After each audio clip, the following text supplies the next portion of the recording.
Estudios avanzados de la Biblia por E.W. Kenyon. Capítulo 1. La integridad de la palabra. La palabra es Dios que hablando contigo. Así dice Jehová, se repite más de 2000 veces desde Éxodo hasta Deuteronomio. Dios y su palabra son uno. La palabra siempre es ahora. Jesús es la palabra. Jesús es la palabra viviente. Hebreos 4:12. El Logos de Dios es una cosa viva, activa y más cortante que cualquier espada con doble filo que penetre hasta la misma división del alma y el espíritu, la articulación y la médula, escrutinio de los mismos pensamientos y concepciones del corazón. Mavet. Y ahora, observen cuidadosamente el siguiente versículo, y ninguna cosa creada se le oculta. Todas las cosas están abiertas, expuestas ante los ojos de aquel con quien tenemos que dar cuenta. La palabra se llama Logos.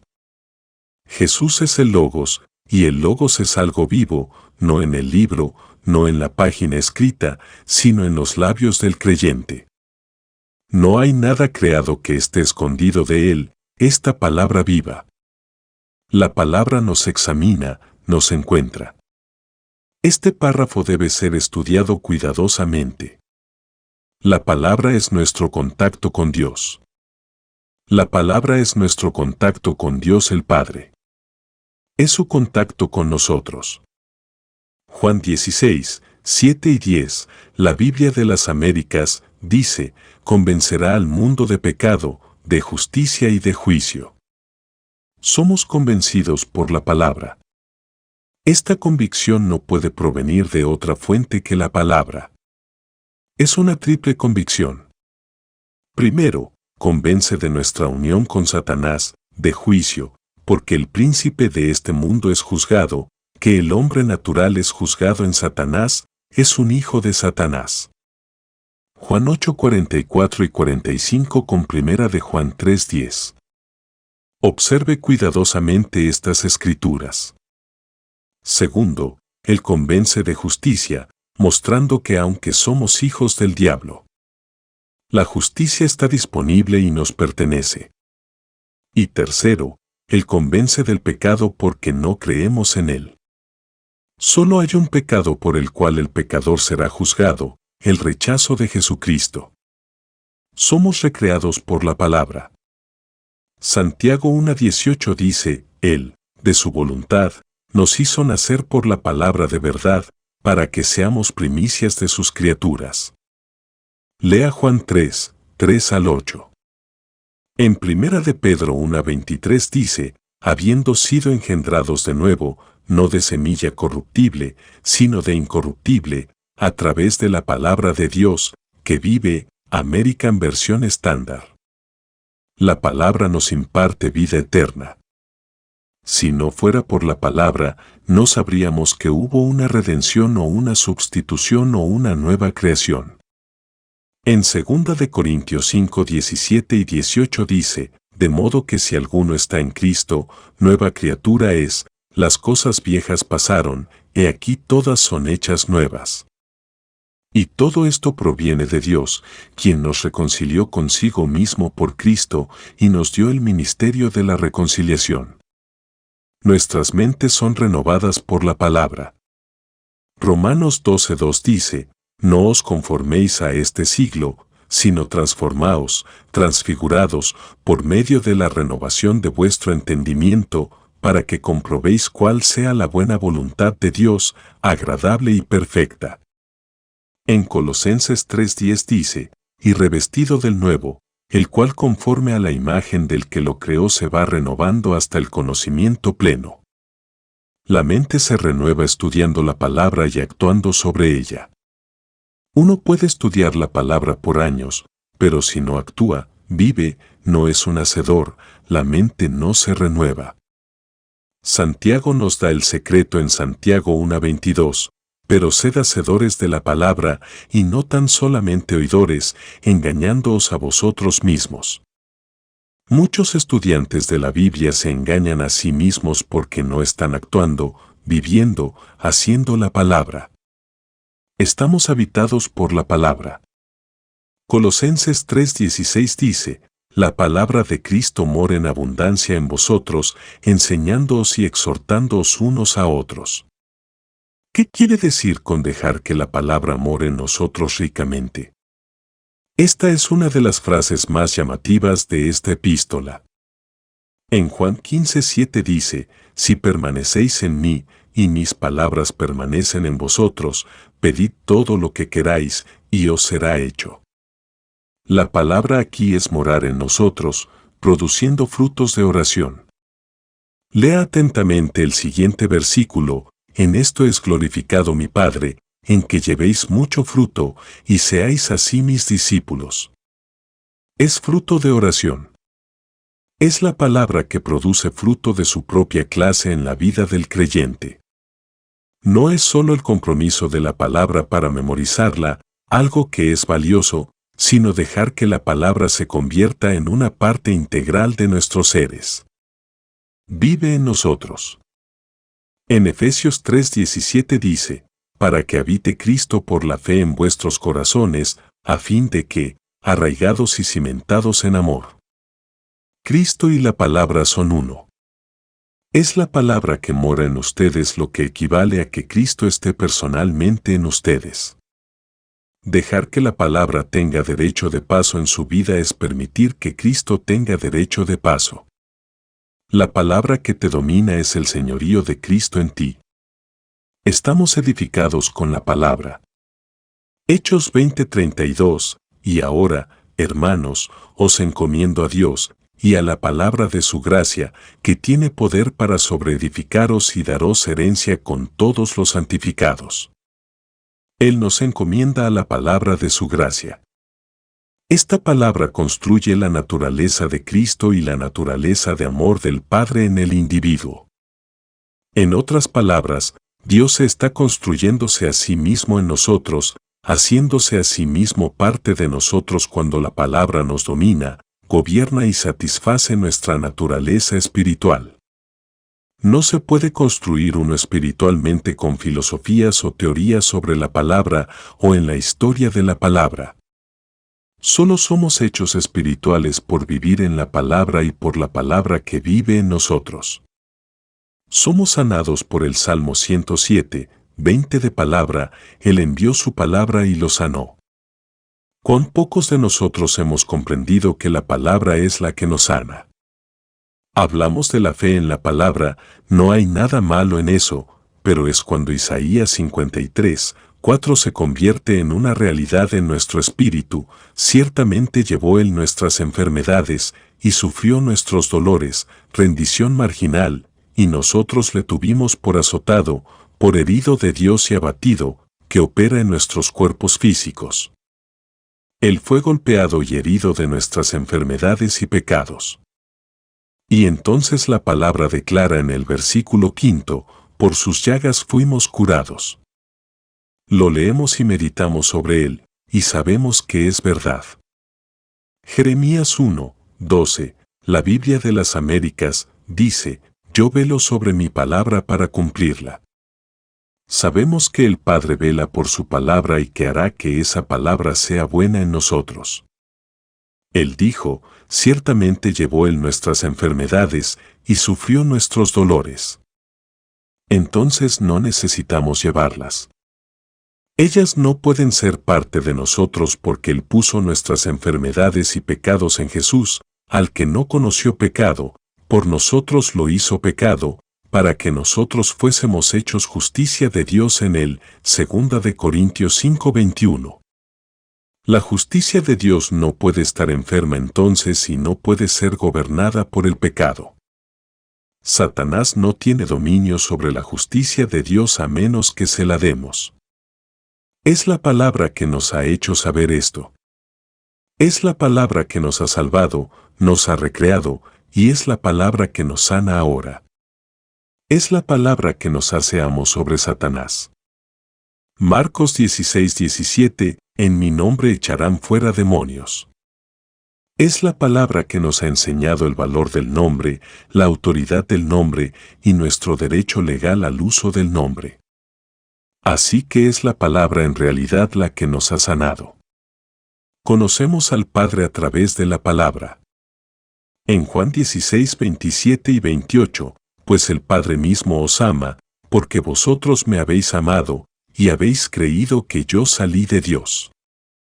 Y Juan 17, 23 dice, para que el mundo conozca que tú me enviaste, y que los has amado a ellos como también a mí me has amado. En Juan 14, 23 dice, el que me ama, mi palabra guardará, y mi Padre le amará, y vendremos a él, y haremos morada con él.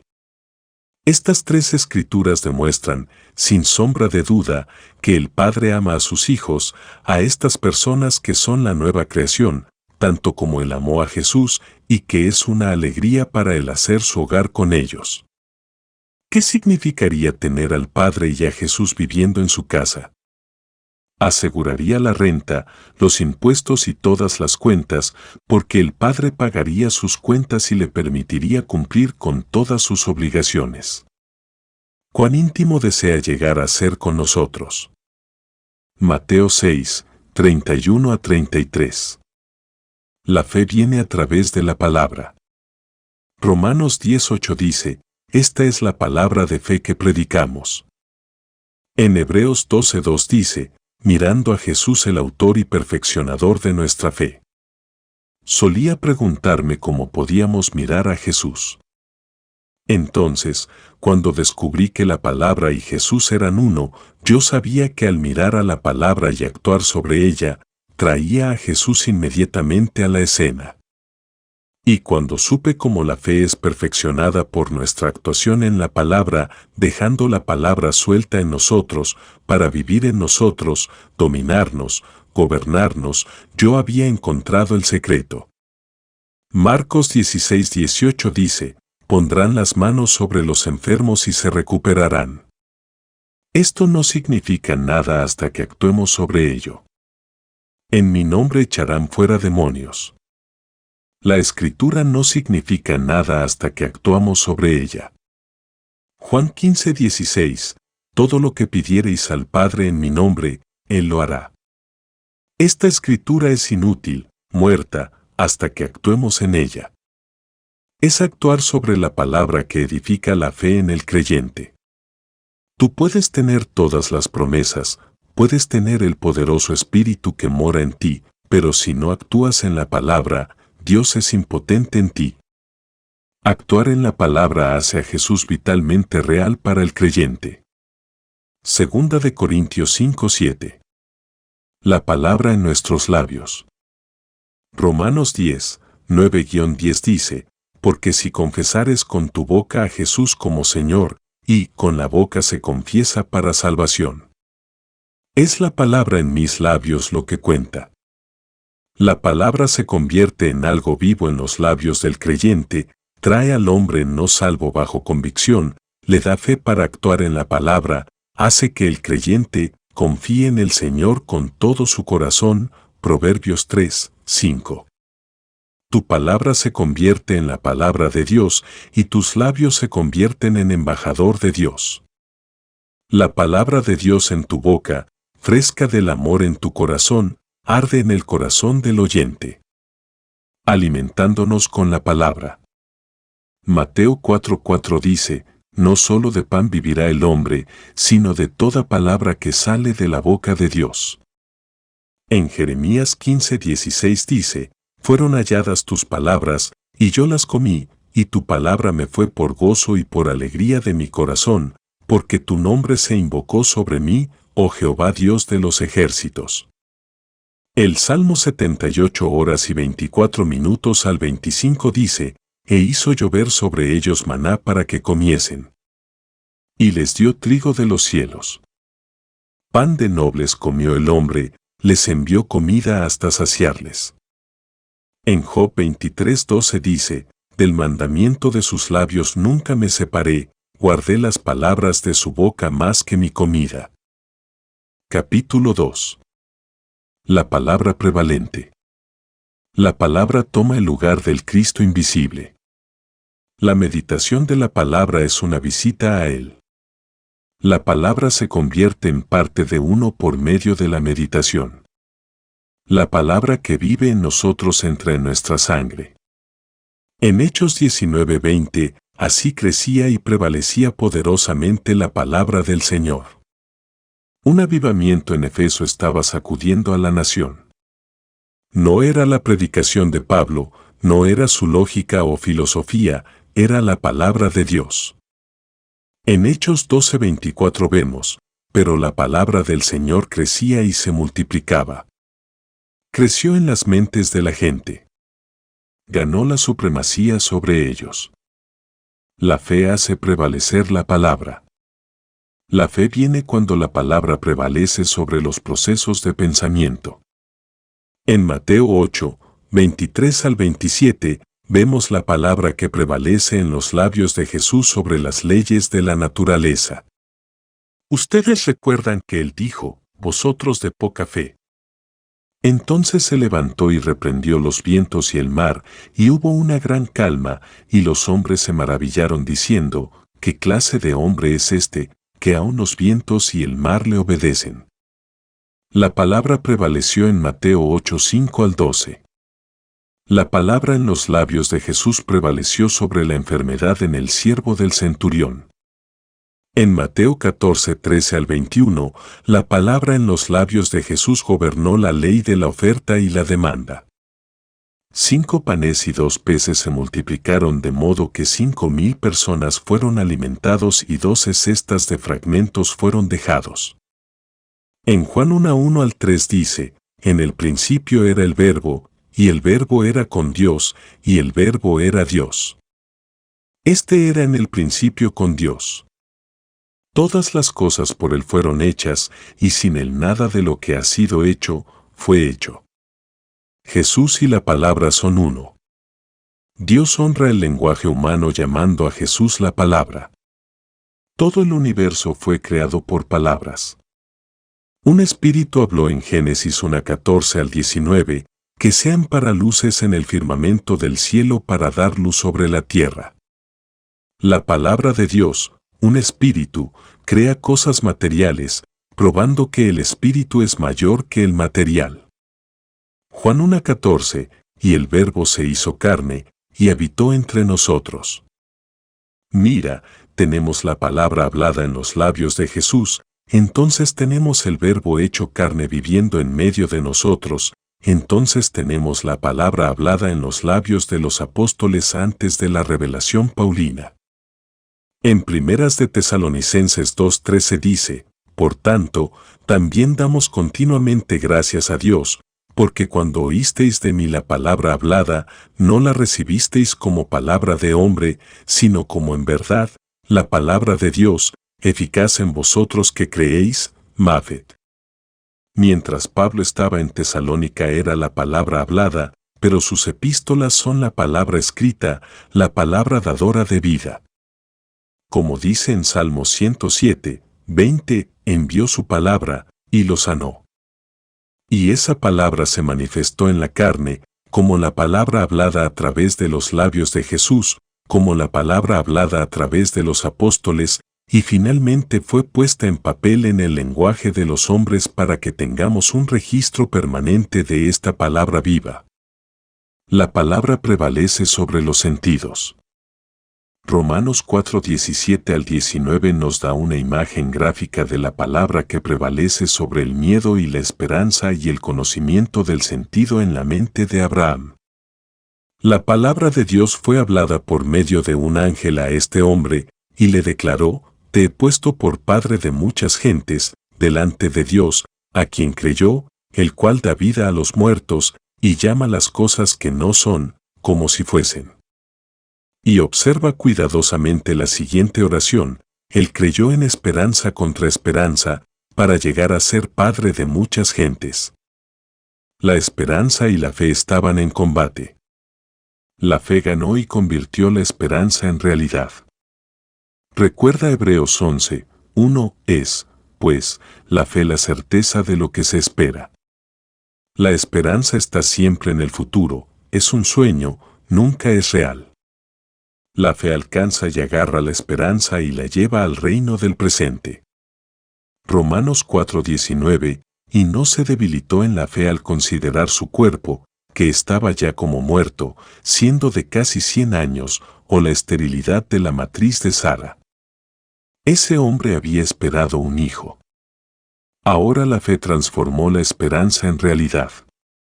Tampoco dudó, por incredulidad, de la promesa de Dios, hablada por medio de un ángel, no vaciló por incredulidad, sino que se fortaleció en fe, dando gloria a Dios, plenamente convencido de que era también poderoso para hacer todo lo que había prometido. Y así la fe de Abraham le fue contada como justicia. Esta justicia le dio al hombre una posición con Dios, la posición de un amigo con Dios. La palabra en nuestros labios. Hechos 6:7 nos dice que la palabra de Dios aumentó mientras predicaban y practicaban lo que habían oído de los labios del Maestro. La palabra comenzó a desarrollarse y crecer hasta convertirse en una poderosa fuerza en los corazones de hombres y mujeres. Era la palabra predominante. En mi ministerio, la palabra ha sido una fuerza viva y creciente. La palabra es eterna. Como Dios, es siempre joven, es siempre nuevo. Como dice en Mateo 24:35, el cielo y la tierra pasarán, pero mis palabras no pasarán. Es una parte de Dios. Es lo que Dios es. En Juan 14:9, Felipe le dice a Jesús, muéstranos al Padre, y nos basta. Jesús le dijo, tanto tiempo hace que estoy con vosotros, y no me has conocido, Felipe. El que me ha visto a mí, ha visto al Padre. Jesús y el Padre eran uno, Jesús y el Verbo, el Logos, son uno. En Juan 12:49-50, Jesús dijo, porque yo no he hablado por mi propia cuenta, el Padre que me envió, Él me dio mandamiento de lo que he de decir y de lo que he de hablar. Y sé que su mandamiento es vida eterna. Así pues, lo que yo hablo, lo hablo como el Padre me lo ha dicho. Puedes ver la falta de temor de Jesús ante la enfermedad y los demonios. Él estaba usando las palabras del Padre y él sabía que no podían fallar esto en 1 de Timoteo 4:2, que prediques la palabra, que instes a tiempo y fuera de tiempo, redarguye, reprende, exhorta con toda paciencia y doctrina. Jesús predicó la palabra y sanó a los enfermos, rompió el poder de los demonios sobre los hombres. Los apóstoles predicaron la palabra, y los enfermos fueron sanados, los muertos resucitaron, y las multitudes fueron recreadas. Predicar la palabra significa predicar a Cristo, porque Cristo es la palabra. Predicar el Evangelio significa predicar la palabra, la buena nueva. La palabra nos hace amar. Hasta que la palabra prevalezca, Juan 13:34-35 jamás se conocerá en el mundo. Un mandamiento nuevo os doy, que os améis unos a otros, como yo os he amado, que también os améis unos a otros. En esto conocerán todos que sois mis discípulos, si tuviereis amor los unos con los otros. El amor era el poder prevaleciente, ese algo invisible que gobernaba la iglesia primitiva. En 1 de Juan 4:7-8 dice, amados, amémonos unos a otros, porque el amor es de Dios. Todo aquel que ama, es nacido de Dios, y conoce a Dios. El que no ama, no ha conocido a Dios, porque Dios es amor. El amor aquí es prueba del nuevo nacimiento, solo los que aman tienen la evidencia de que han pasado de muerte a vida, porque aman a los hermanos. El que no ama permanece en la muerte. Él nunca ha recibido la vida eterna, la naturaleza de Dios. Solo cuando la palabra prevalece en el corazón realmente conocemos la realidad de estas cosas divinas. La palabra nos hace amar. En 1 de Juan 2:10-11 dice, el que ama a su hermano, permanece en la luz y en él no hay tropiezo. La palabra de amor que prevalece en el corazón saca a un hombre del reino de la debilidad y el fracaso, donde sus palabras causarán ofensa, y sus acciones llevarán a otros a hacer el mal. La palabra nos hace conquistar. Si él odia a su hermano, está viviendo en tinieblas. La palabra no ha prevalecido en su vida. Está caminando como un hombre común.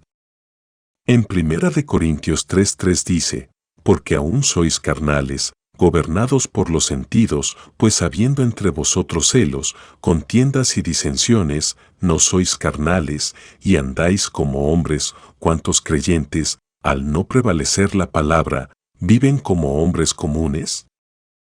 Las enfermedades y las dolencias prevalecen sobre ellos porque no caminan en la luz de la palabra.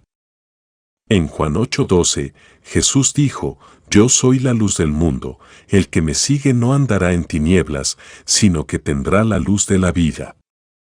Mientras la enfermedad prevalezca sobre ti, andarás en tinieblas. Asientes mentalmente a la palabra, pero no actúas sobre ella. Mientras sigas en la pobreza y tu testimonio es de tus necesidades y de tu carencia, la palabra no ha prevalecido en tu vida. Filipenses 4:19 no tiene lugar en la vida que no esté dominada por la palabra, mi Dios, pues, suplirá todo lo que os falta conforme a sus riquezas en gloria en Cristo Jesús. Cuando la palabra prevalece, tienes abundancia para ti y para los demás. Filipenses 4:13 todavía no ha ganado el dominio en la vida sin fruto, todo lo puedo en Cristo que me fortalece. Una confesión vacilante y temerosa está presente cuando la palabra no ha prevalecido sobre tus facultades de razonamiento y cuando Cristo y la palabra no se han convertido en una realidad. En Romanos 10:8 vemos, mas, ¿qué dice? Cerca de ti está la palabra, en tu boca y en tu corazón. Esta es la palabra de fe que predicamos. Mi corazón nunca reconoció el secreto de la fe hasta que vi esta verdad, que la palabra debe prevalecer sobre mi mente. Cuando la palabra se volvió tan real para mí como la palabra de un amigo o de un banquero, entonces la fe dejó de ser un problema. Ya no pensaba en la fe ni en la necesidad de ella. Mira, Jesús nunca indicó una necesidad de fe. ¿Por qué? Porque él tenía las palabras del Padre. ¿Lo dijo Dios? Sí. Entonces es. El Salmo 27:1 dice, Jehová es mi luz y mi salvación, ¿de quién temeré? Jehová es la fortaleza de mi vida, ¿de quién he de atemorizarme? ¿Dijo el que es la fortaleza de mi vida? Entonces él es. Tengo toda la fuerza que necesito para cualquier emergencia o cualquier necesidad. Me falta sabiduría, la mayoría de nosotros lo hacemos. Bien, 1 Corintios 1:30 dice que Dios hizo que Jesús fuera sabiduría para nosotros. Esto significa que tendremos la habilidad de usar el conocimiento que nos es dado en la palabra, que ya no debemos andar en tinieblas, porque tenemos la luz de la vida. Colosenses 1:13-14 se ha hecho realidad, el cual nos ha librado de la potestad de las tinieblas y trasladado al reino de su amado Hijo, en quien tenemos redención por su sangre. Liberado de la debilidad, de la ceguera espiritual, liberado del viejo estado mental de incapacidad, ahora podemos hacer todas las cosas en Él porque Él se ha convertido en nuestra habilidad. Segunda de Corintios 3:5-6 hectáreas llegado a ser nuestro, no que seamos competentes por nosotros mismos para pensar algo como de nosotros mismos, sino que nuestra competencia proviene de Dios, el cual asimismo nos hizo ministros competentes de un nuevo pacto. La palabra finalmente prevalece. Somos lo que Él dice que somos. Podemos hacer lo que Él dice que podemos hacer. Él es lo que Él dice que es, y ninguna palabra de Él es vacía de capacidad para hacer el bien en nosotros. Actuando la palabra. Capítulo 3. El creer demanda acción, crea acción. El asentimiento mental admira, admite, pero no actúa. Actuar en la palabra es dejar que Cristo actúe a través de ustedes. Actuar en la palabra, entonces, le da a Dios una oportunidad. Dar a la palabra su lugar es darle a Cristo su posición de señorío. El problema de creer se hace simple cuando sabemos que está actuando en lo que Dios ha hablado. Todos, pues, los que oyen estas palabras mías y las hacen, se asemejarán a un hombre sabio, que edificó su casa sobre la roca, y descendió la lluvia, y vinieron los ríos, y los vientos soplaron y derribaron esa casa y no cayó, porque estaba fundada sobre la roca. Versión estándar americana. Todo aquel que oyere estas enseñanzas y actúe sobre ellas, se parecerá a un hombre sabio que edificó su casa sobre la roca. Guames. La roca es hacer la palabra. El que no hace la palabra nunca se basa en una base sólida. Y todo aquel que oyere estas palabras y no las haga, será comparado al hombre necio que edificó su casa sobre la arena. El oyente debe convertirse en un hacedor o bien toda la estructura que construye será destruida. Jesús lo ilustra. Nos hizo saber lo que realmente significa actuar en la palabra. El hombre sabio es el hacedor de la palabra. El otro oye, pero no actúa sobre ella. Es un oidor del conocimiento de los sentidos. Es un asentidor mental. Él puede ser un esperanzador vago e indefinido, pero no es un hacedor. Él responde a la razón en lugar de la palabra. Su vida espiritual está construida sobre la arena. Si tiene fe en cualquier cosa, es en el hombre, en lo que el hombre ha hecho. Ciencia, obras, organización, etc. Se puede saber si un hombre está construyendo sobre la arena o sobre la roca, notando si está practicando o no, si está actuando en la palabra. En Santiago 1:22 al 25 dice, pero sed hacedores de la palabra, y no tan solamente oidores, engañándoos a vosotros mismos. Porque si alguno es oidor de la palabra pero no hacedor de ella, este es semejante al hombre que considera en un espejo su rostro natural. Porque él se considera a sí mismo, y se va, y luego olvida cómo era. Mas el que mira atentamente en la perfecta ley, la de la libertad, y persevera en ella, no siendo oidor olvidadizo, sino hacedor de la obra, éste será bienaventurado en lo que hace.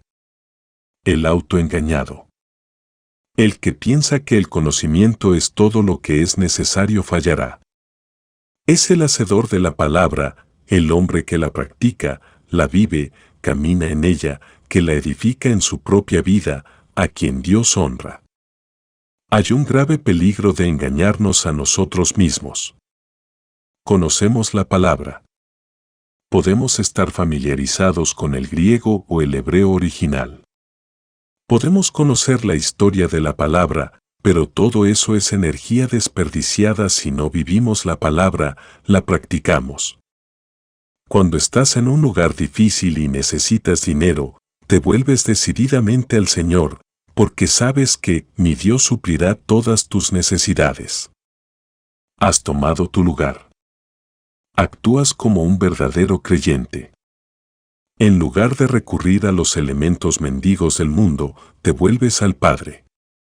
O si un ser querido está enfermo, en vez de asustarte, recuerdas la palabra, ciertamente llevó él nuestras enfermedades, y sufrió nuestros dolores, y nosotros le tuvimos por azotado, por herido de Dios y abatido, por esas enfermedades.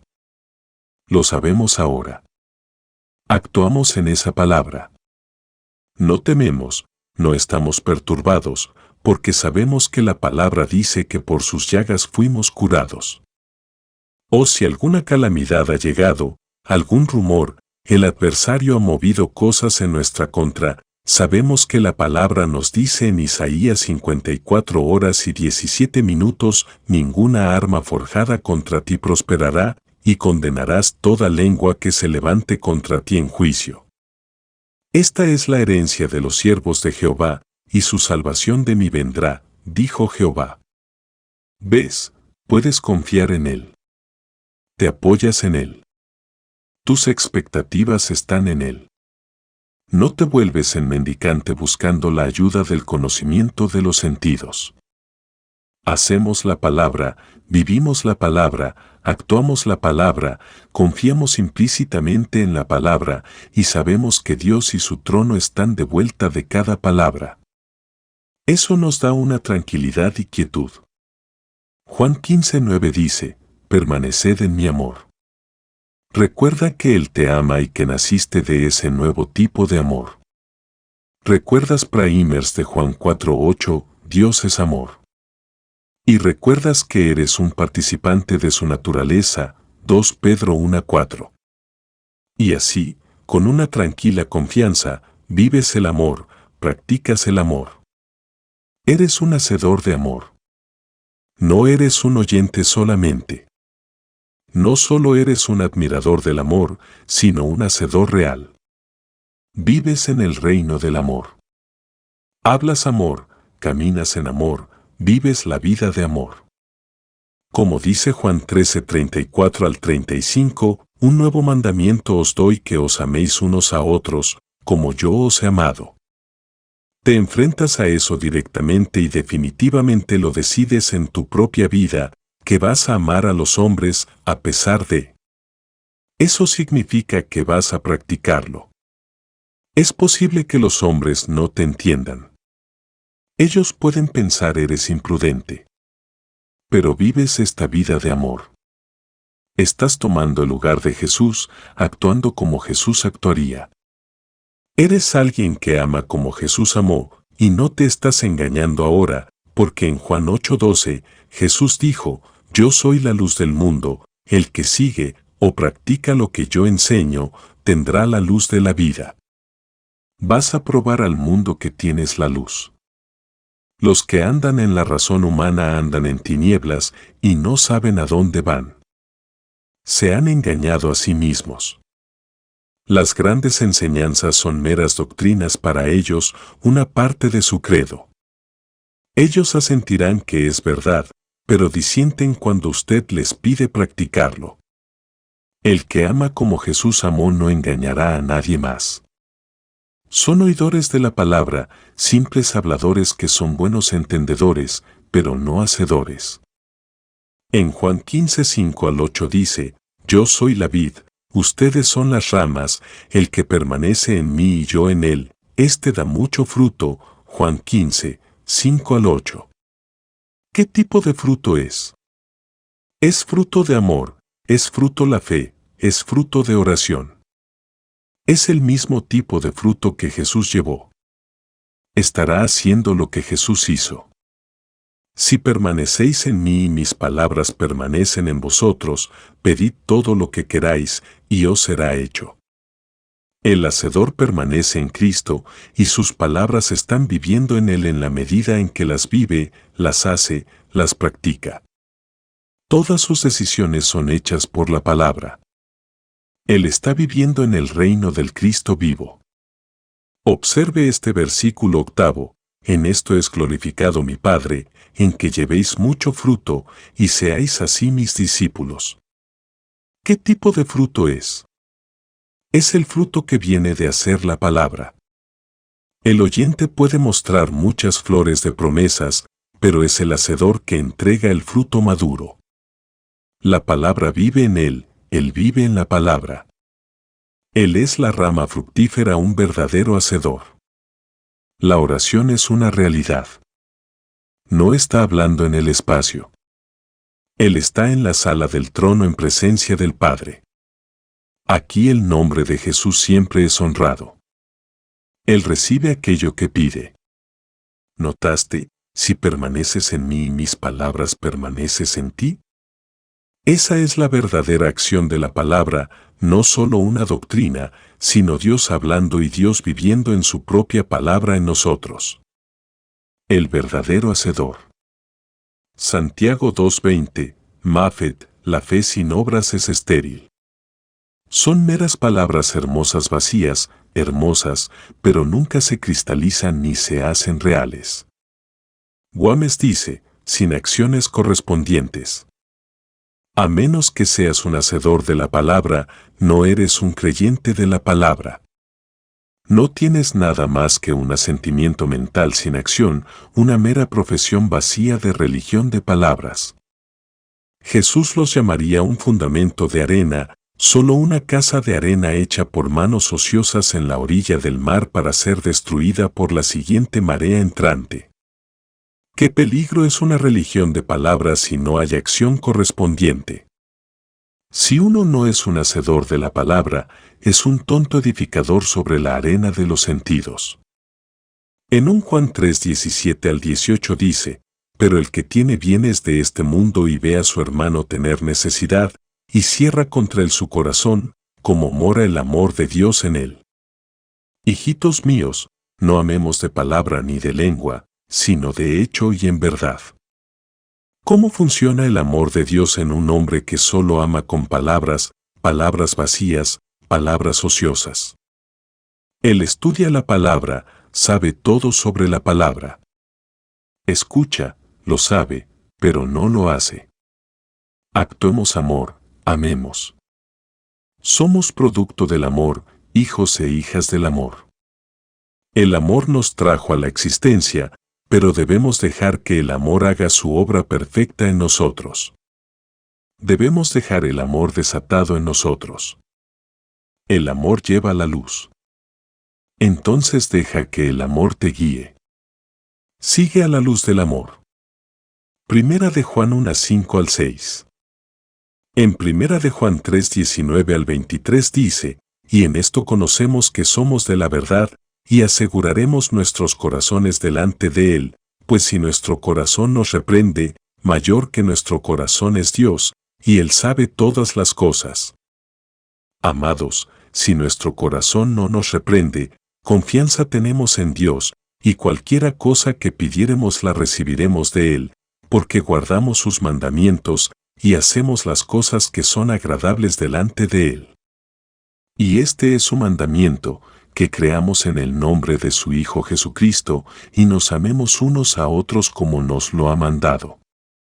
Este es un corazón anhelante. Cuando puedes decir, Dios, sabes que estoy caminando en la luz del amor, estoy haciendo tu palabra, entonces persuadirás a tu corazón. Al entrar en su presencia para la intercesión, su corazón no es temeroso, tu corazón no te condena. Tu corazón está en perfecta comunión con esta palabra viva y tiene osadía en su presencia, consciente de que eres bienvenido. Tú haces tu petición en el nombre de Jesús, y sabes que el Padre te oye y que tienes la petición de tu corazón. Eres un hacedor de la palabra. La palabra está viviendo en tus labios. Es como si el Maestro las hablara a sí mismo. Ese hombre recibe lo que ora. Hacemos las cosas que le agradan. En otras palabras, estamos tomando el lugar de Jesús. Somos peregrinos al igual que Jesús. Juan 8:29. Este es un hacedor de la palabra que recibe las cosas de Dios. Las palabras ociosas pueden entretener a los hombres, pero no llegan a Dios. Efesios 3:20 dice, aquel que es poderoso para hacer todas las cosas mucho más abundantemente de lo que pedimos o entendemos, según el poder que actúa en nosotros. Observa la palabra hacer. Somos hacedores de la palabra. Pero dice, ¿cómo puedo hacerlo? No tengo la capacidad de vivir esta vida. Bueno, Él dijo que Él es capaz de hacer mucho más abundantemente de lo que pides o entiendes, y será de acuerdo a la capacidad de Dios que está haciendo el trabajo en ti.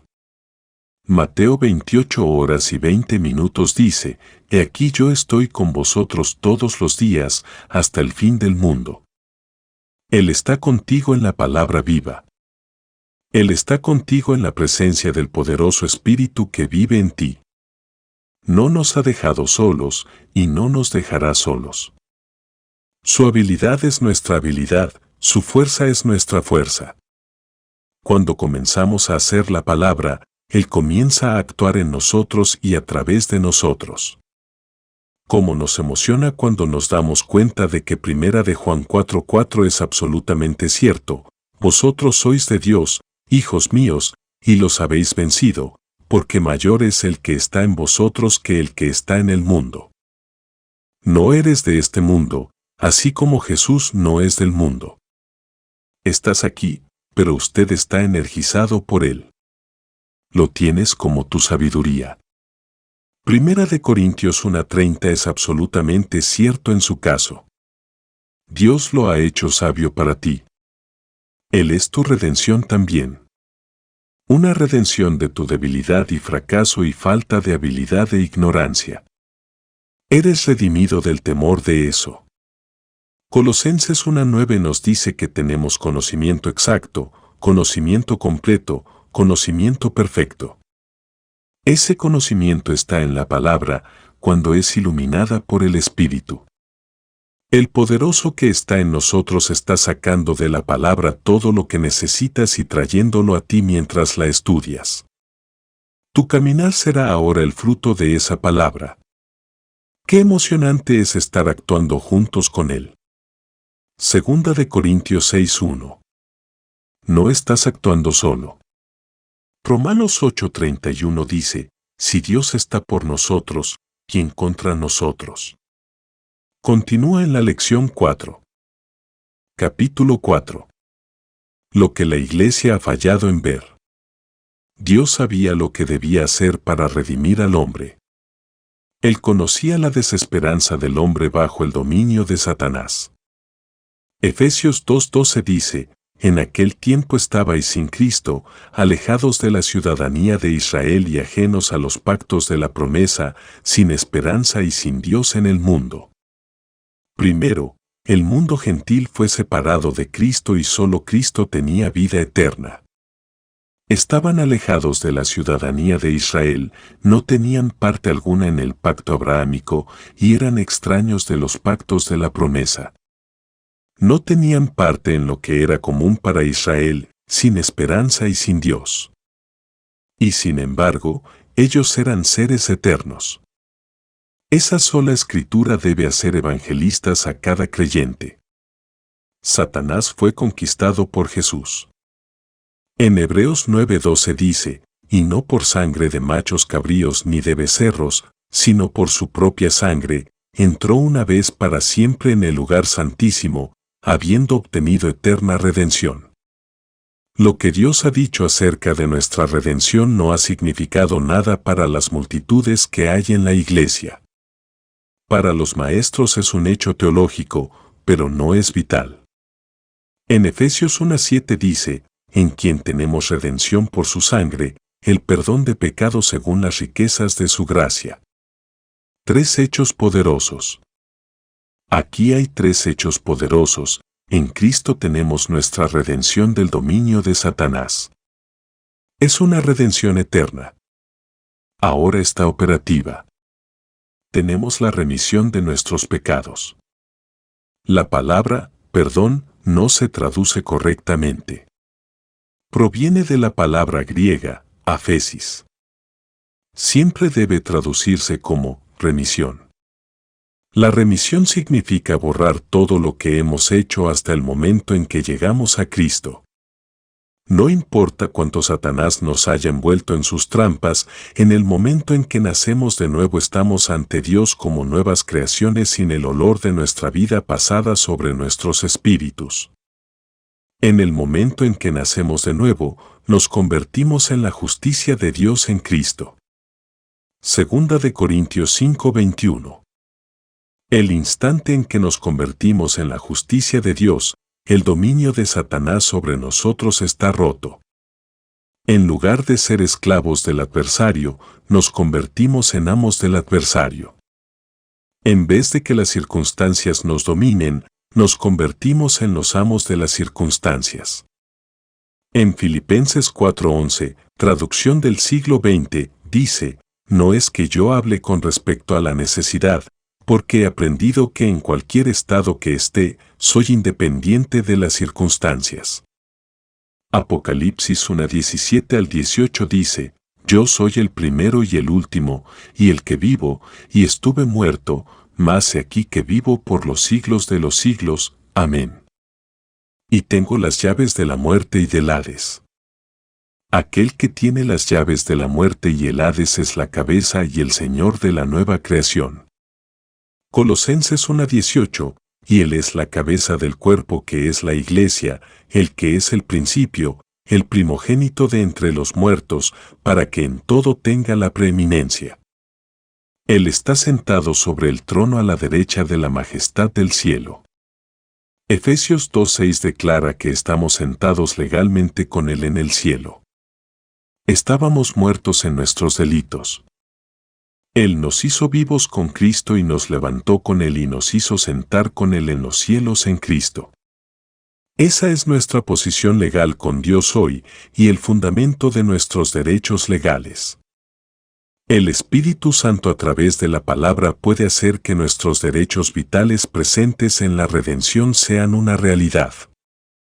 Los días de debilidad y fracaso terminan para el hombre que conoce la palabra y se atreve a actuar en ella. La realidad de la nueva creación. Esto no es solo un hecho teológico, sino una realidad viviente. En 2 Corintios 5, 17-18 dice, de modo que si alguno está en Cristo, nueva criatura es, las cosas viejas pasaron, he aquí todas son hechas nuevas. Y todo esto proviene de Dios, quien nos reconcilió consigo mismo por Cristo. Ahora observa con cuidado, si alguno está en Cristo. Cuando aceptamos a Cristo como nuestro Salvador y lo confesamos como nuestro Señor, nos convertimos en una rama de la vid, yo soy la vid y vosotros sois las ramas, Juan 15:5. Hacemos totalmente uno con Cristo. Segunda de Pedro 1:4 nos dice que somos partícipes de la naturaleza divina y hemos escapado de la corrupción que vino al mundo a través de la transgresión de Adán. Que la corrupción es la muerte espiritual. El escape es la vida eterna. Yo he venido para que tengan vida y la tengan en abundancia. La palabra vida es de la palabra griega zoe. Significa la divina naturaleza de Dios. En Juan 3:36 vemos que el que cree tiene vida eterna. Mira, el Espíritu quiere que sepamos este hecho, que creer es poseer. El instante que tú crees, tú tienes. Puedes asentir mentalmente y nunca lo tendrás. Puedes esperar y nunca lo tendrás, pero en el instante en que creas será tuyo. Primera de Juan 5:13 es una realidad en la nueva creación. Estas cosas os he escrito a vosotros que creéis en el nombre del Hijo de Dios, para que sepáis que tenéis vida eterna y para que creáis en el nombre del Hijo de Dios. En el instante en que crees que te conviertes en poseedor de la naturaleza del Padre.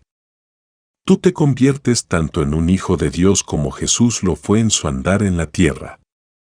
Puede ser que no lo hayas desarrollado, puede ser que no hayas crecido en gracia y en el conocimiento de la palabra, puede ser que no hayas tomado ventaja de tus privilegios como hijo, pero tú eres un hijo, un heredero de Dios y un coheredero juntamente con Cristo.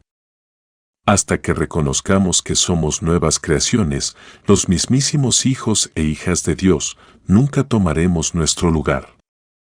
Una traducción dice, por tanto, si alguno está en Cristo, es una nueva especie.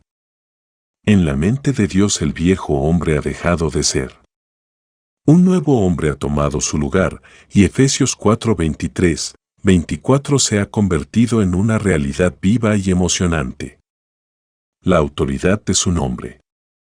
La Iglesia nunca ha reconocido la autoridad que se le ha dado en el nombre de Jesús. Cuando Dios planeó nuestra redención, Él sabía la medida de la capacidad de nuestro enemigo. Sabía que Jesús había paralizado el poder de muerte del enemigo. Él sabía que debía darnos la capacidad de dominar a Satanás y a todas sus obras, porque si no lo hacía, la nueva creación caería presa del adversario como lo fue la primera creación. En 2 de Corintios 2:11 dice, para que Satanás no gane ventaja alguna sobre nosotros, pues no ignoramos sus maquinaciones. La Escritura describe al adversario, nos dice mucho sobre él. Pero nos dice más de lo que somos en Cristo, y cuando llegamos a conocer nuestro lugar en Cristo, nuestros derechos y privilegios, nos hacemos muy conscientes de cualquier división en nuestro andar. Sabemos que en el momento en que salimos del amor, entramos en tierra de nadie donde el adversario gana la ascendencia. En 2 Corintios 11:3, Pablo dice: pero temo que de ninguna manera como la serpiente engañó a Eva en su astucia, tu mente podría ser corrompida de la pureza que es en Cristo. Y así, cuando nos dejó, nos dio la espada del Espíritu, la palabra. En Efesios 6:17 dice: y tomad el yelmo de la salvación y la espada del Espíritu, que es la palabra de Dios. Esta espada del Espíritu nunca está acostumbrada a herir o a matar a hombres, sino que es usada contra el adversario, porque nuestro combate no es contra carne y sangre, sino contra principados y potestades, contra los gobernantes de los poderes de este mundo. Mira, hemos salido de las tinieblas a la luz, del reino de Satanás al reino del Hijo de su amor, y nuestro combate es contra las fuerzas de las tinieblas que nos rodean. Porque estamos en la luz y andamos en la luz como Él está en la luz. Esa luz es la palabra. Esa luz es amor. Esa luz nos da una comunión, compañerismo con el Padre y con Jesús. Recuerda que en 1 de Juan 3:8 el Espíritu nos dice acerca de Jesús: para esto apareció el Hijo de Dios, para deshacer las obras del diablo. Pero ahora está sentado a la diestra del Padre. Él está con nosotros en esta palabra. Su habilidad y sabiduría nos han sido dadas. Pero Él nos está dando un arma además de la espada del Espíritu que Satanás no puede soportar. Ustedes recuerdan Juan 14:13 al 14, donde Jesús dijo: el que cree en mí las obras que yo hago, Él también las hará y aún mayores que éstas hará porque voy al Padre, y todo lo que pidiereis en mi nombre, lo haré. Recuerda en el capítulo 16, en aquel día no me pediréis. Así que esto no significa oración, pero este es el uso del nombre de Jesús en otra forma, en combate con el enemigo y contra las obras del enemigo. Jesús vino a destruir las obras del adversario. Bueno, debemos tomar el lugar de Jesús ahora y usar su nombre tal como lo hicieron Pedro y Juan en Hechos 3:16. Ese hombre inválido extendió su mano a Pedro, mientras estaba sentado en la puerta del templo llamada la Hermosa. Y Pedro le dijo: míranos. Y él prestó atención, esperando recibir algo de ellos. En el nombre de Jesucristo de Nazaret, Pedro lo levantó y de inmediato los huesos de su tobillo recibieron fuerza. Y saltando, comenzó a caminar y entró en el templo con ellos caminando y saltando y alabando a Dios. Un milagro había ocurrido, una sorprendente manifestación del Cristo viviente. Una multitud se reunió alrededor de ellos y Pedro dijo: y por la fe en su nombre, a este, que vosotros veis y conocéis, le ha confirmado su nombre, y la fe que es por él ha dado a este esta completa sanidad en presencia de todos vosotros. Hechos 3:16. Los discípulos fueron arrestados por esto, encerrados, pero a la mañana siguiente fueron llevados ante el Sanedrín, el mismo grupo de hombres que había juzgado a Jesús e insistieron en su crucifixión. Cuando trajeron a los apóstoles, les dijeron: ¿con qué autoridad han hecho esto? Y Pedro dijo: si hoy somos examinados por hacer una buena obra con un hombre, como sea sanado, sepan todos ustedes que en el nombre de Jesús de Nazaret, a quien ustedes crucificaron, en su nombre este hombre ha sido completamente sanado ante ustedes. Lee atentamente ahora toda la historia en el 4 y 5 capítulos y vea cómo el nombre de Jesús venció el Sanedrín, derrotándolos totalmente. Dijeron: no sea que se extienda entre el pueblo. Los azotaron y los enviaron, prohibiéndoles hablar ese nombre. Pero el nombre había comenzado a hacer su poderosa obra. Multitudes fueron sanadas. Miles y miles se reunieron en la ciudad, de las ciudades circundantes, y fueron sanados. Los discípulos fueron arrestados nuevamente. En Hechos 5:19 al 20 vemos, mas un ángel del Señor, abriendo de noche las puertas de la cárcel y sacándolos, dijo, Ide, y puestos en pie en el templo, anunciad al pueblo todas las palabras de esta vida. El Sanedrín se reunió por la mañana. Enviaron oficiales a la cárcel para traer a los discípulos. Cuando llegaron a la cárcel, encontraron a los guardianes de pie en las puertas, pero cuando abrieron la prisión, los discípulos no pudieron ser encontrados. Entonces la consternación llenó los corazones del Sanedrín. Enviaron por los hombres que predicaban en el templo y los trajeron sin violencia. El sumo sacerdote les dijo, ¿no os mandamos estrictamente que no enseñaseis en ese nombre? Y ahora habéis llenado a Jerusalén de vuestra doctrina, y queréis echar sobre nosotros la sangre de ese hombre. Pedro respondió, es necesario obedecer a Dios antes que a los hombres. El Dios de nuestros padres levantó a Jesús, a quien vosotros matasteis colgándole en un madero. A este Dios ha exaltado con su diestra por príncipe y salvador, para dar a Israel arrepentimiento y perdón de pecados. Él fue directo al corazón. Los dejó tambaleándose. Un hombre llamado Gamaliel, un maestro de la ley que tenía el honor del pueblo, mandó sacar a los hombres de ellos y dijo que se había hecho un gran milagro. Les amonestó a no tomar más medidas porque podrían encontrarse luchando contra Dios. Entonces llamaron a los apóstoles y les ordenaron que no hablaran en el nombre de Jesús y los dejaron ir.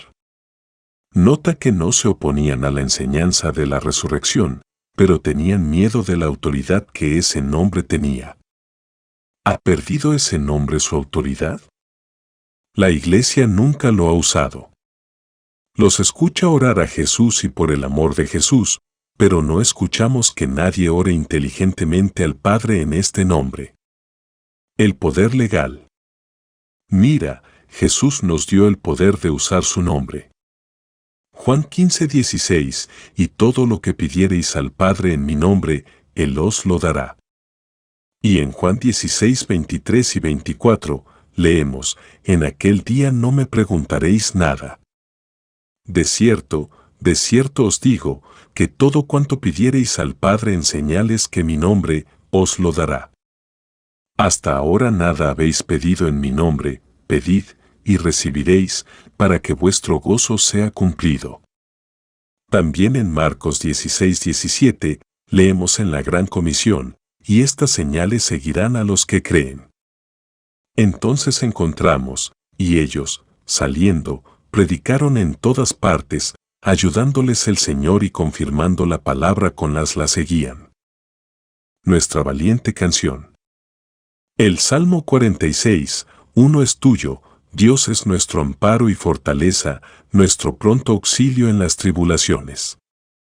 Él es capaz de suplir todas las obligaciones financieras cuando confías completamente en Él.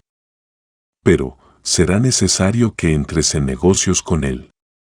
Para que sean socios, Malaquías 3:10 al 11 debería formar parte de su conciencia diaria. Traed todos los diezmos al alfolí y haya alimento en mi casa, y probadme ahora en esto, dice Jehová de los ejércitos, si no os abriré las ventanas de los cielos, y derramaré sobre vosotros bendición hasta que sobreabunde. Ahora, ustedes no han sido capaces de cumplir con sus obligaciones, han tenido que hacer y obtener préstamos, tuvieron enfermedades y gastos que no deberían haberles venido.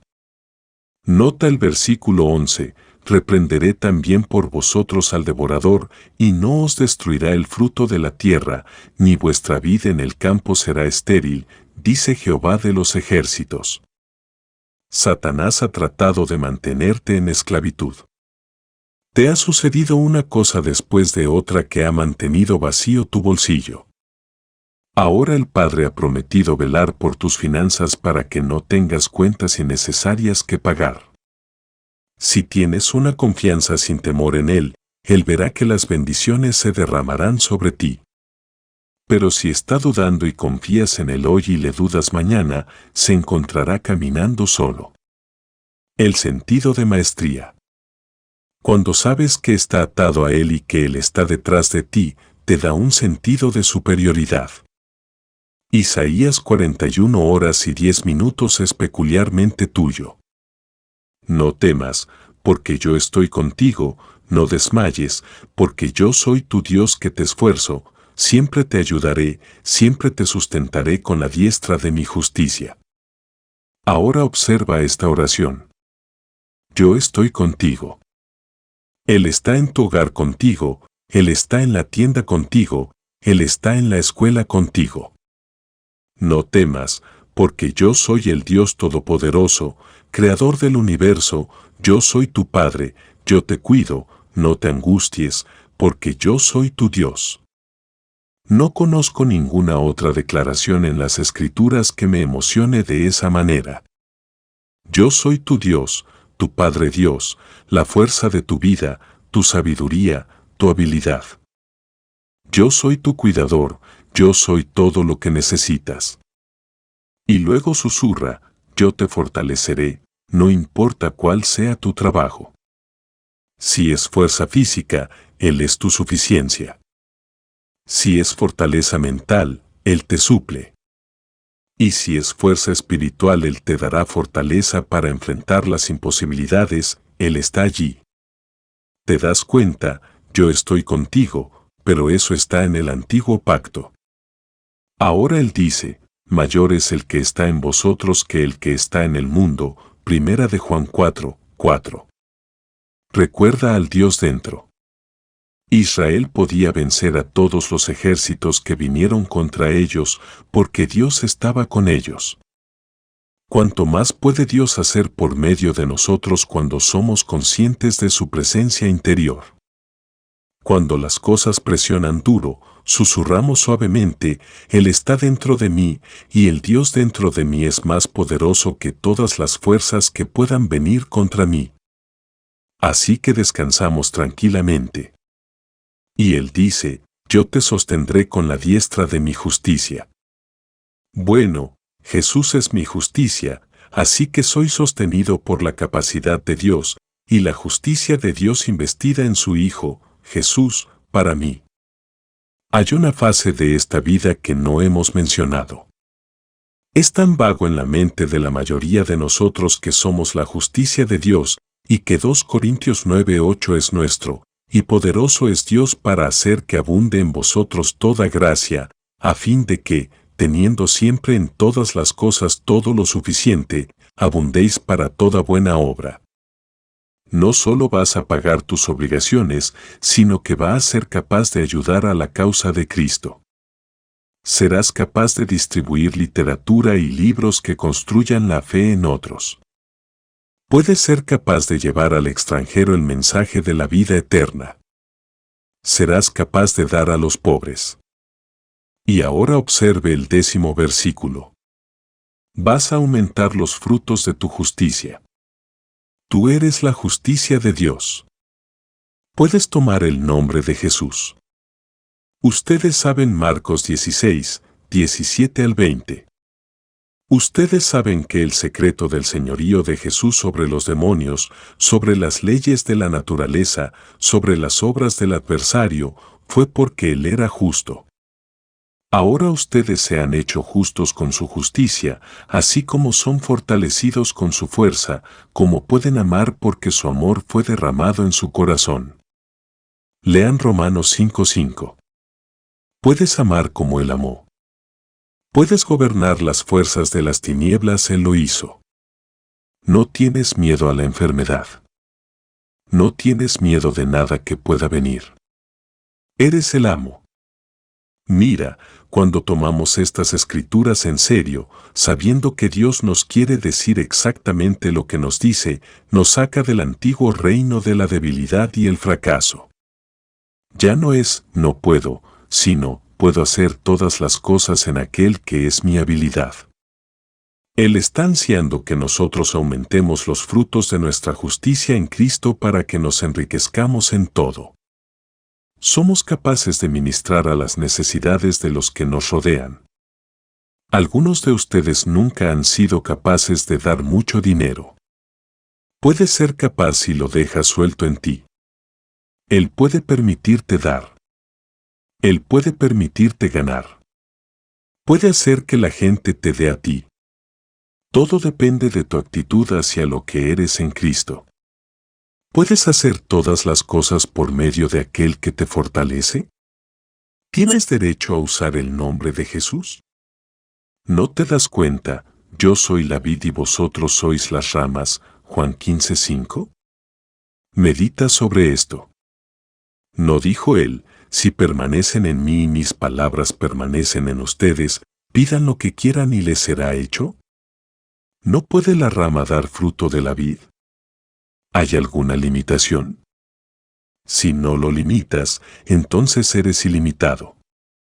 Si dejas que el ilimitado te domine y te gobierne, si dejas que su voluntad se lleve a cabo en ti, significará que estás asumiendo responsabilidades y privilegios que nunca has asumido antes. Si te atreves a decir, yo puedo hacer todas las cosas, su habilidad es mía, su sabiduría es mía, por tanto, soy lo que Él dice que soy. Capítulo 6. La realidad de la redención. La redención ha sido una palabra teológica en la mente de la mayoría de los creyentes. Conocíamos la palabra griega. Sabíamos su significado literal, pero no conocíamos el nuevo significado que el Padre había puesto en ella. Muchas de las palabras griegas que se usan en el griego clásico tienen ahora un significado nuevo y más rico en la revelación paulina, por lo que vamos a estudiar la redención desde quizá un nuevo ángulo. Comenzaremos con Romanos 3:21.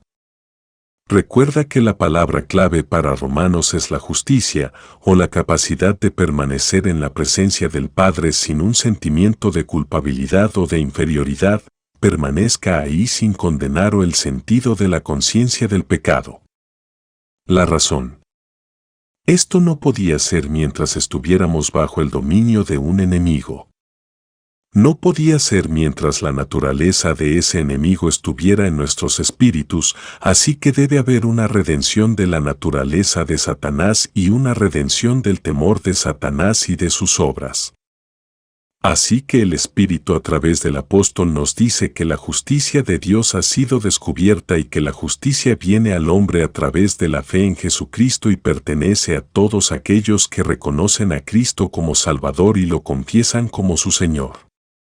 Son justificados libremente por la gracia a través de la redención que Dios realizó en Cristo. Esa redención se basa en el hecho de que Dios puso nuestros pecados y enfermedades sobre Jesús, que, al que no conoció pecado, por nosotros lo hizo pecado, para que nosotros fuésemos hechos justicia de Dios en él. Él alejó el pecado. No solo se hizo portador del pecado, sino que Dios aceptó su sacrificio sustitutorio por nosotros. Él fue entregado por causa de nuestras ofensas, porque Dios lo hizo pecado con nuestros pecados. Él resucitó de los muertos porque Él había puesto el pecado fuera, había satisfecho las pretensiones de la justicia. Después de eso fue hecho vivo en espíritu, es decir, recreado. Él era el primogénito de la muerte. Después de eso, Él fue declarado justo y fue hecho una nueva creación por la vida de Dios que le fue impartida. Entonces se encontró con el adversario en su propio reino y le despojó de su autoridad, y le quitó el dominio que tenía sobre el mundo. Cuando Jesús resucitó de los muertos, se levantó, no solo porque había quitado el pecado, sino también porque como sustituto venció a Satanás. Era como si nosotros, individualmente, hubiéramos sido los vencedores, como si hubiéramos estado allí en esa región oscura y hubiéramos vencido a Satanás, despojándolo de su autoridad y resucitando de entre los muertos. Entonces Cristo resucitó de entre los muertos, lea nuestro libro, Identificación, y la redención se convirtió en un hecho establecido, un asunto cerrado. Ahora puedes entender Efesios 1:7 al 8, en quien tenemos redención por su sangre, el perdón de pecados según las riquezas de su gracia, que hizo sobreabundar para con nosotros en toda sabiduría e inteligencia. En quien tenemos, nota cuidadosamente, en quien tenemos. Eso significa que en Cristo tenemos, tiempo presente, nuestra redención de la mano del enemigo, de modo que Satanás ya no tiene dominio sobre nosotros. Tenemos nuestra redención del pecado y su juicio. El pecado no dominará sobre nosotros, porque ahora hemos entrado en el reino de la gracia a través del nuevo nacimiento, Romanos 6:14, traducción del siglo XX. En Colosenses 1:13 al 14 dice, el cual nos ha librado de la potestad de las tinieblas y trasladado al reino de su amado Hijo, en quien tenemos redención por su sangre, el perdón de pecados. Ten en cuenta que hemos sido liberados de la autoridad de Satanás. Él no tiene dominio sobre nosotros. No dejes que las opiniones de los teólogos alejen la realidad de este hecho. Tú estás redimido. Satanás no tiene más derecho a reinar sobre ti que el faraón de Egipto tuvo que reinar sobre el Israel liberado en Palestina. Hemos sido liberados de la autoridad de Satanás y hemos sido trasladados al reino de su amado Hijo. Todo está ahora en Cristo, el Hijo amado, en quien tenemos nuestra redención. Es nuestro como el dinero que tienes en el bolsillo y que ganaste honestamente es tuyo. Ahora bien, esta redención de Satanás es un hecho de tiempo presente, porque ahora tú tienes esta redención. Una redención eterna. Hebreos 9:11 al 12 dice, pero estando ya presente Cristo, sumo sacerdote de los bienes venideros, por el más amplio y más perfecto tabernáculo, no hecho de manos, es decir, no de esta creación, y no por sangre de machos cabríos ni de becerros, sino por su propia sangre, entró una vez para siempre en el lugar santísimo, habiendo obtenido eterna redención. En el capítulo 10 dice que Él no solo obtuvo una redención eterna para nosotros, sino que se sentó a la diestra de la majestad en las altas. Él llevó su sangre al lugar santísimo, y nuestra redención fue sellada. La Corte Suprema del Universo lo aprobó y declaró que quien aceptaba a Jesús como Salvador y confesaba que era Señor podía entrar en la familia de Dios y estar libre de la condenación. Satanás está derrotado eternamente. La redención es una redención eterna. Dios lo hizo en su Hijo. Ese Hijo satisfizo las pretensiones de la justicia. Ese Hijo está sentado como cabeza de la nueva creación a la diestra del Padre, y la nueva creación está libre del dominio de Satanás. Cristo es la cabeza. Tú disfrutarás de sus derechos en esta redención mientras sepas su realidad. En Hebreos 9:15 dice, así que, por eso es mediador de un nuevo pacto, para que interviniendo muerte para la remisión de las transgresiones que había bajo el primer pacto, los llamados reciban la promesa de la herencia eterna. Es muy importante que sepamos que la muerte de Cristo en esa cruz y su sacrificio sustitutorio no solo satisfizo nuestras necesidades, sino que alcanzó y canceló todos los pagarés de ese primer pacto, para que todo hombre que creyó en la sangre de los toros y cabras y fue cubierto por esa sangre fuera perfectamente redimido por la sangre de Jesús llevada al lugar santísimo. Fueron redimidos como siervos, nosotros somos redimidos como hijos. En Hebreos 9:26 dice, pero ahora, en la consumación de los siglos, o donde las edades se encuentren, se presentó una vez para siempre por el sacrificio de sí mismo para quitar de en medio el pecado.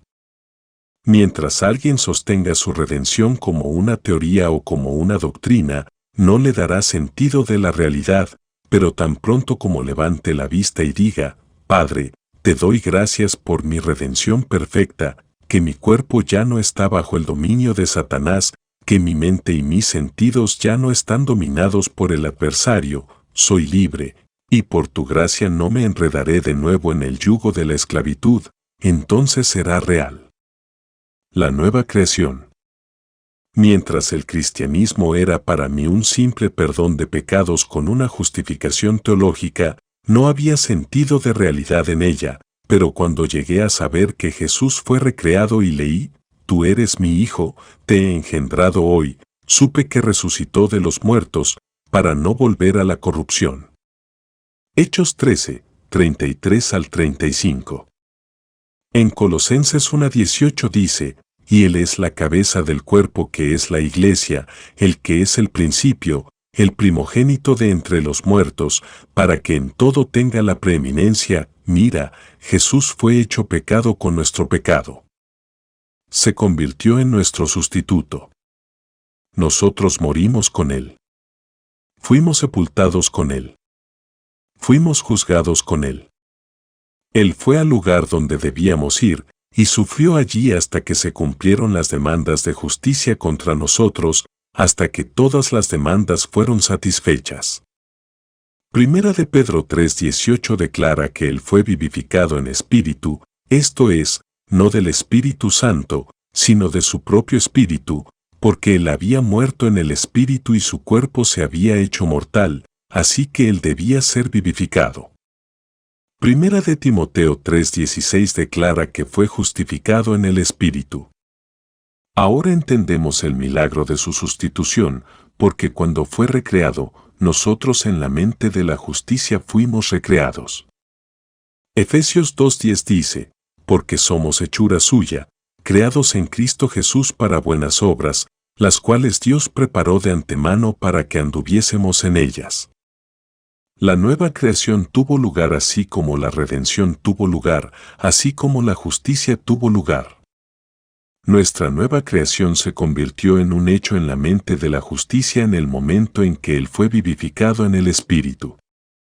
Entonces, antes de resucitar de los muertos, Él venció a Satanás como nuestro sustituto. Después que Satanás fue vencido, su autoridad rota, Jesús resucitó de entre los muertos y gritó a los discípulos, «Salve». Entonces dijo a María, «No me toques, porque aún no he subido al Padre, y ve mis hermanos y diles, subo a mi Padre y su Padre, a mi Dios y su Dios». Aquí tenemos la obra sustitutoria de Dios en Cristo para hacer al hombre natural una nueva creación. Ahora entendemos Juan 3, 3 al 8. Jesús le dice a Nicodemo, de cierto te digo, que el que no naciere de nuevo, no puede ver el reino de Dios. Nicodemo le dijo, ¿cómo puede un hombre nacer siendo viejo? ¿Puede acaso entrar por segunda vez en el vientre de su madre y nacer? Respondió Jesús, de cierto te digo, que el que no naciere de agua y del Espíritu, no puede entrar en el reino de Dios. El agua, sin duda, significa la palabra. Por lo tanto, si un hombre nace de la palabra y del Espíritu, entra en el reino de Dios. La diferencia entre el nacimiento natural y el nuevo nacimiento es que uno de ellos es físico y el otro espiritual. Es su espíritu humano el que se recrea.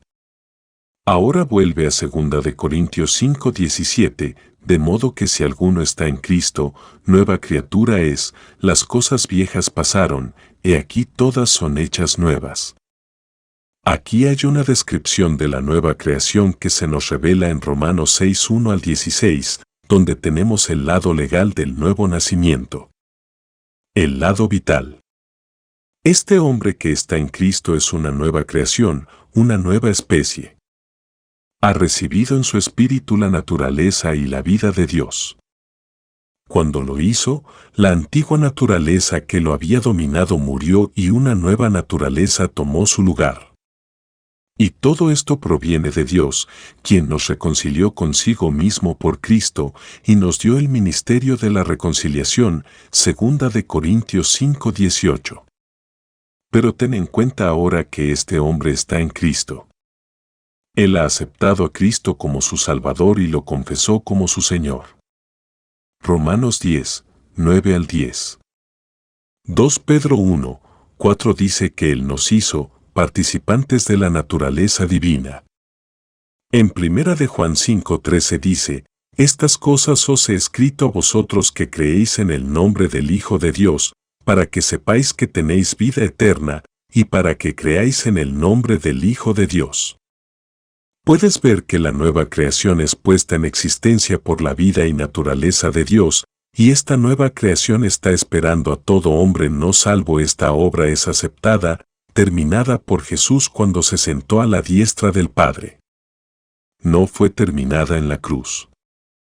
Fue iniciada en la cruz, pero fue consumada cuando la sangre fue aceptada y Cristo sentado. Es necesario que te des cuenta de Efesios 2, 8 al 9, porque por gracia sois salvos por medio de la fe, y esto no de vosotros, pues es don de Dios, no por obras, para que nadie se gloríe. La nueva creación no viene a través de nuestro arrepentimiento o la rendición de nosotros mismos o la confesión de nuestros pecados, sino que viene por pura y simple gracia. Todo lo que hacemos es aceptarlo, es nuestro, un regalo basado en fundamentos legales. ¿Qué es la gracia? Es el amor revelado en nuestra redención, es el corazón hambriento de Dios asumiendo los pecados del hombre, sí, asumiendo la responsabilidad de la creación del hombre, actuando como si él fuera culpable de todo pecado que el hombre cometió. Ahora entendemos Gálatas 6:15, porque en Cristo Jesús ni la circuncisión vale nada, ni la incircuncisión, sino una nueva creación. Satanás está derrotado eternamente.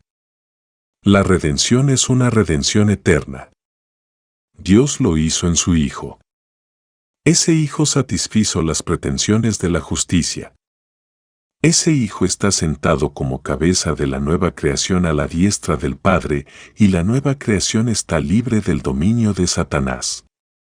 Cristo es la cabeza. Tú disfrutarás de sus derechos en esta redención mientras sepas su realidad. En Hebreos 9:15 dice, así que, por eso es mediador de un nuevo pacto, para que interviniendo muerte para la remisión de las transgresiones que había bajo el primer pacto, los llamados reciban la promesa de la herencia eterna. Es muy importante que sepamos que la muerte de Cristo en esa cruz y su sacrificio sustitutorio no solo satisfizo nuestras necesidades, sino que alcanzó y canceló todos los pagarés de ese primer pacto, para que todo hombre que creyó en la sangre de los toros y cabras y fue cubierto por esa sangre fuera perfectamente redimido por la sangre de Jesús llevada al lugar santísimo. Fueron redimidos como siervos, nosotros somos redimidos como hijos. En Hebreos 9:26 dice, pero ahora, en la consumación de los siglos, o donde las edades se encuentren, se presentó una vez para siempre por el sacrificio de sí mismo para quitar de en medio el pecado. Mientras alguien sostenga su redención como una teoría o como una doctrina, no le dará sentido de la realidad, pero tan pronto como levante la vista y diga, Padre, te doy gracias por mi redención perfecta, que mi cuerpo ya no está bajo el dominio de Satanás, que mi mente y mis sentidos ya no están dominados por el adversario, soy libre, y por tu gracia no me enredaré de nuevo en el yugo de la esclavitud, entonces será real. La nueva creación. Mientras el cristianismo era para mí un simple perdón de pecados con una justificación teológica, no había sentido de realidad en ella, pero cuando llegué a saber que Jesús fue recreado y leí, tú eres mi Hijo, te he engendrado hoy, supe que resucitó de los muertos, para no volver a la corrupción. Hechos 13, 33 al 35. En Colosenses 1:18 dice, y Él es la cabeza del cuerpo que es la Iglesia, el que es el principio, el primogénito de entre los muertos, para que en todo tenga la preeminencia. Mira, Jesús fue hecho pecado con nuestro pecado. Se convirtió en nuestro sustituto. Nosotros morimos con Él. Fuimos sepultados con Él. Fuimos juzgados con Él. Él fue al lugar donde debíamos ir, y sufrió allí hasta que se cumplieron las demandas de justicia contra nosotros, hasta que todas las demandas fueron satisfechas. Primera de Pedro 3:18 declara que Él fue vivificado en espíritu, esto es, no del Espíritu Santo, sino de su propio Espíritu, porque él había muerto en el Espíritu y su cuerpo se había hecho mortal, así que él debía ser vivificado. Primera de Timoteo 3:16 declara que fue justificado en el Espíritu. Ahora entendemos el milagro de su sustitución, porque cuando fue recreado, nosotros en la mente de la justicia fuimos recreados.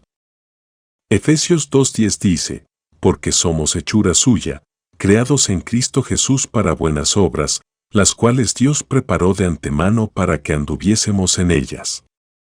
La nueva creación tuvo lugar así como la redención tuvo lugar, así como la justicia tuvo lugar. Nuestra nueva creación se convirtió en un hecho en la mente de la justicia en el momento en que Él fue vivificado en el Espíritu. Entonces, antes de resucitar de los muertos, Él venció a Satanás como nuestro sustituto. Después que Satanás fue vencido, su autoridad rota, Jesús resucitó de entre los muertos y gritó a los discípulos, «Salve». Entonces dijo a María, «No me toques, porque aún no he subido al Padre, y ve mis hermanos y diles, subo a mi Padre y su Padre, a mi Dios y su Dios». Aquí tenemos la obra sustitutoria de Dios en Cristo para hacer al hombre natural una nueva creación. Ahora entendemos Juan 3:3-8. Jesús le dice a Nicodemo, de cierto te digo, que el que no naciere de nuevo, no puede ver el reino de Dios. Nicodemo le dijo, ¿cómo puede un hombre nacer siendo viejo? ¿Puede acaso entrar por segunda vez en el vientre de su madre y nacer? Respondió Jesús, de cierto te digo, que el que no naciere de agua y del Espíritu, no puede entrar en el reino de Dios. El agua, sin duda, significa la palabra. Por lo tanto, si un hombre nace de la palabra y del Espíritu, entra en el reino de Dios. La diferencia entre el nacimiento natural y el nuevo nacimiento es que uno de ellos es físico y el otro espiritual. Es su espíritu humano el que se recrea. Ahora vuelve a 2 de Corintios 5:17, de modo que si alguno está en Cristo, nueva criatura es, las cosas viejas pasaron, he aquí todas son hechas nuevas. Aquí hay una descripción de la nueva creación que se nos revela en Romanos 6:1-16, donde tenemos el lado legal del nuevo nacimiento. El lado vital. Este hombre que está en Cristo es una nueva creación, una nueva especie. Ha recibido en su espíritu la naturaleza y la vida de Dios. Cuando lo hizo, la antigua naturaleza que lo había dominado murió y una nueva naturaleza tomó su lugar. Y todo esto proviene de Dios, quien nos reconcilió consigo mismo por Cristo y nos dio el ministerio de la reconciliación, 2 de Corintios 5:18. Pero ten en cuenta ahora que este hombre está en Cristo. Él ha aceptado a Cristo como su Salvador y lo confesó como su Señor. Romanos 10:9-10. 2 Pedro 1:4 dice que Él nos hizo participantes de la naturaleza divina.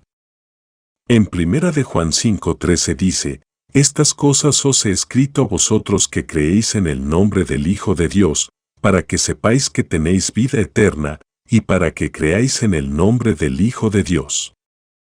Puedes ver que la nueva creación es puesta en existencia por la vida y naturaleza de Dios, y esta nueva creación está esperando a todo hombre no salvo. Esta obra es aceptada, terminada por Jesús cuando se sentó a la diestra del Padre.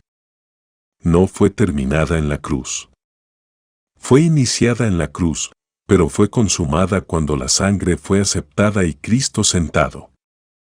Es necesario que te des cuenta de Efesios 2:8-9, porque por gracia sois salvos por medio de la fe, y esto no de vosotros, pues es don de Dios, no por obras, para que nadie se gloríe.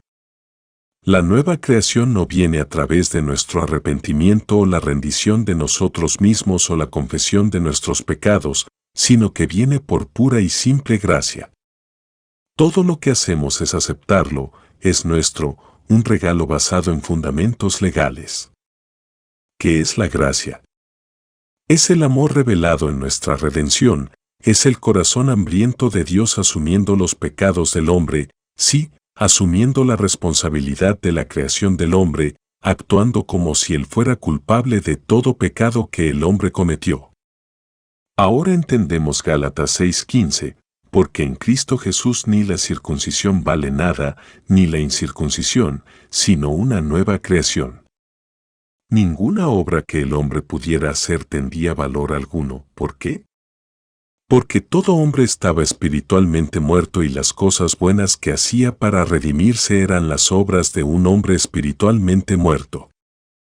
Pero Dios entra en el reino de los sentidos en la persona de su Hijo, y ese Hijo se convierte en pecado en nuestro nombre, asume todo lo que el hombre había hecho y siempre fue y satisface las demandas de justicia, satisface la necesidad del hombre caído. Entonces Él se sienta a la diestra del Padre y envía al Espíritu Santo que convence a los hombres a través de la palabra y los recrea. La revelación de gracia. Él le dio a Pablo la revelación de su gracia. Esta revelación es una revelación de la obra terminada de Cristo que se consuma en el nuevo nacimiento.